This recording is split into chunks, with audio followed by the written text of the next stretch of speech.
வணக்கம். சற்று முன் கிடைக்கப்பெற்ற மிக முக்கியமான செய்தி ஒன்று வெளியாகியுள்ளது. மக்களவையில் கனிமொழி எம்பி பதவி பறிக்கப்பட உள்ளது.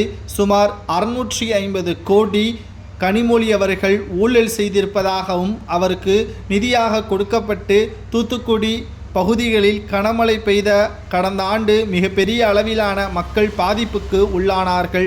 ஆனால் அதை பற்றியான விளக்கம் இன்று வரை மக்களவையில் கொடுக்கவில்லை. செலவு பட்டியல்களை இன்னும் அவர் கொடுக்காத காரணத்தினால் மக்களுக்கு சரியான நிதிகள் செலுத்தப்படவில்லை என்பது தெரிந்துவிட்டது.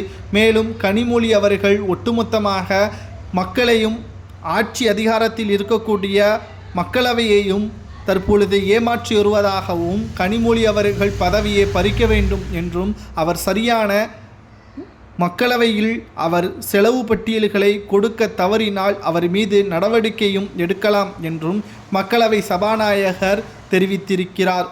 மேலும் அமலாக்கத்துறை அதிகாரிகள் உடனடியாக இதை கவனத்தில் கொண்டு வந்து கனிமொழி அவர்கள் செய்த தவறை சுட்டிக்காட்டி அவரிடம் விசாரணை நடத்துமாறும் தற்பொழுது டெல்லியில் 7 நாட்கள் அவரை விசாரணைக்காக அமலாக்கத்துறை அதிகாரிகள் தற்பொழுது விசாரணைக்காக அழைத்து சென்றிருக்கிறார்கள். இன்று கூட மக்களவையில் மிகப்பெரிய அளவிலான மோதல்கள் ஏற்பட்டுள்ளது. கனிமொழி அவர்கள் அனைத்து செலவு பட்டியல்களையும் கொடுப்பதற்கு கால அவகாசம் கேட்டுள்ளார். ஆனால் பொய்யான செலவு பட்டியல்களை தான் கொடுப்பார். தூத்துக்குடி பகுதியில் அவர் என்ன செய்தார், 650 கோடிக்கான செலவு பட்டியல்கள் முழுமையாக அவர் ஆதாரத்துடன் கொடுக்க வேண்டும் என்றும் மக்களவை தெரிவித்திருக்கிறது.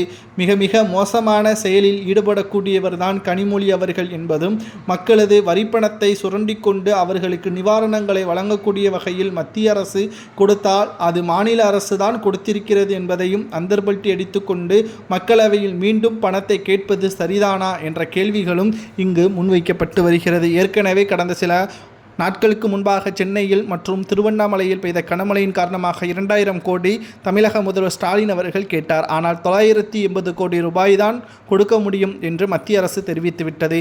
ஆனால் இந்த 980 கோடியும் சென்னை, திருவண்ணாமலை மற்றும் கோயமுத்தூர் போன்ற பகுதிகளில் சென்றடையுமா என்று பார்த்தால் நிச்சயமாக கிடையாது. இது வருகின்ற சட்டப்பேரவை தேர்தலுக்கான செலவாக பார்க்கப்படும் என்பதுதான் நிதர்சனமான உண்மையாக தற்பொழுது தெரிய வருகிறது. மக்களை ஏமாற்றும் விதமாகவும் ஆட்சி அதிகாரத்தில் சொத்துக்களை பெருக்குவதற்கும் தான் இவர்கள் செயல்பட்டு கொண்டிருப்பதாகவும் அமலாக்கத்துறை அதிகாரிகள் விசாரணை நடத்தி முழுமையாக கனிமொழி அவர்கள் குற்றவாளி என்று நீதிமன்றம் மூலமாக தெரிவித்தால் அவரது பதவியை பறிக்க வேண்டும் என்றும் தற்பொழுது சமூக வலைதளங்களில் வைரலாக பரவி வருகிறது. இதை பற்றி உங்களது கருத்துக்களை மறக்காமல் கமெண்ட் வாயிலாக கூறுங்கள்.